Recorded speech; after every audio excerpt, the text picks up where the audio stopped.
हाल ही में global investor summit का आयोजन हुआ। 33 लाख करोड़ से ऊपर के निवेश प्रस्ताव मिलने की बात सरकार ने की और अब उन प्रस्ताव को जमीन पर उतारने के लिए ग्राउंड ब्रेकिंग सेरेमनी की भी तैयारी शुरू हो गई है। अगस्त में ग्राउंड ब्रेकिंग सेरेमनी कराने की तैयारी है। हमारे साथ में इस समय कैबिनेट मंत्री अनिल राजभर जी हैं।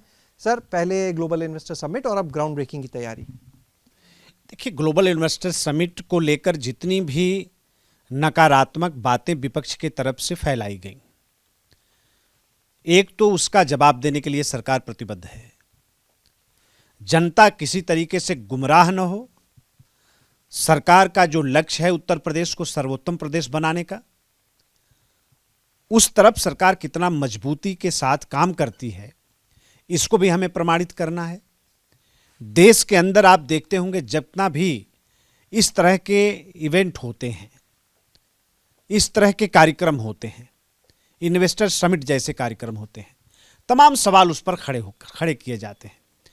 पहले दिन से श्रद्धेय मुख्यमंत्री जी ने हम लोगों के सामने इस बात को रखा है कि जो निवेश आ रहा है उसको हमें धरातल पर उतारना है, और इसीलिए हर 6 महीने पर ग्राउंड ब्रेकिंग सेरेमनी करने का सरकार ने ये लक्ष्य निर्धारित किया है। और इस 35.5 लाख करोड़ को धरातल पर उतारना हमारा लक्ष्य है। पूरी टीम रात दिन इस पे काम कर रही है।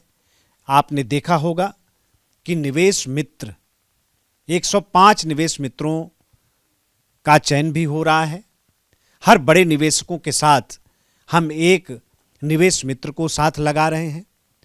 किसी भी प्रकार से हमारा जो लक्ष्य है, वो हमारा जो $1 ट्रिलियन इकोनॉमी की अर्थव्यवस्था का जो हमारा लक्ष्य है, उत्तर प्रदेश को आत्मनिर्भर और सर्वोत्तम प्रदेश बनाने का लक्ष्य है, हमारे पास जो बड़ा मैन पावर है, उसको जो हमारे बाहर मैन पावर काम कर रहे हैं, हमारे लोग जो प्रदेश के बाहर काम कर रहे हैं, उनको प्रदेश के अंदर लाने का भी लक्ष्य है। हमारे पास जो स्किल हमारा जो कामगार है, उसको प्रदेश के अंदर रोकने का हमारा लक्ष्य है।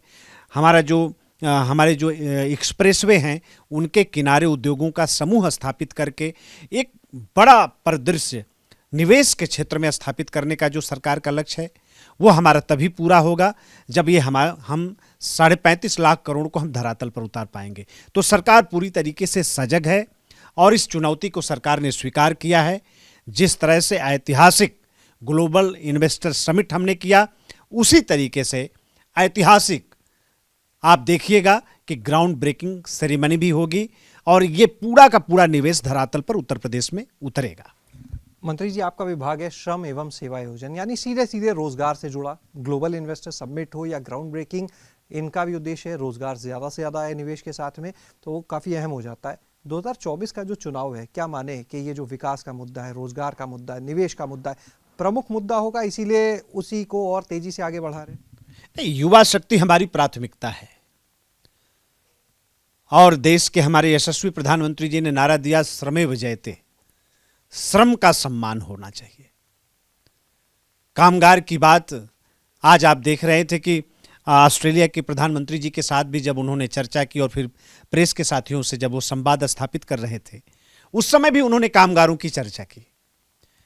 तो किस तरह से आज दिल्ली की सरकार, उत्तर प्रदेश की सरकार हमारे जो श्रमिक हैं उनकी जो हम चिंता कर रहे हैं, तो निश्चित तौर पर पूरी तरीके से, और मेरे विभाग का तो सौभाग्य है कि सबसे बड़ा लाभ जो मिलने जा रहा है, तकरीबन 1 करोड़ के आसपास हम रोजगार का सृजन ग्लोबल इन्वेस्टर समिट, और इसको जब हम धरातल पर उतारेंगे तो आप समझिए कि कितना बड़ा चेंज आएगा और हमारी जो युवा शक्ति है उसके मनोबल को किस तरह से प्रभावित करेगा। 2024 में फायदा मिलेगा?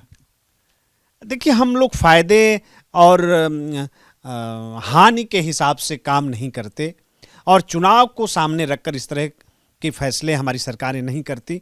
आप कई ऐसे बड़े फैसले आपने देखे होंगे कि जब हम भगवान श्री राम के मंदिर का फैसला भी हम लोगों ने देखा होगा, कोई चुनाव नहीं था। हमने धारा 370 को भी देखा होगा, कोई चुनाव नहीं था। तो चुनाव को सामने रखकर इस तरह का हम कोई फैसला नहीं करते।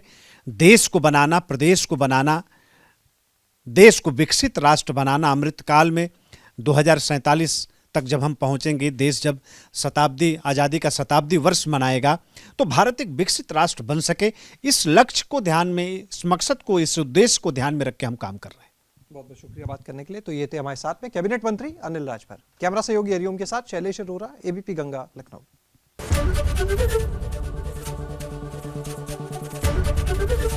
एबीपी गंगा, खबर आपकी, जुबान आपकी।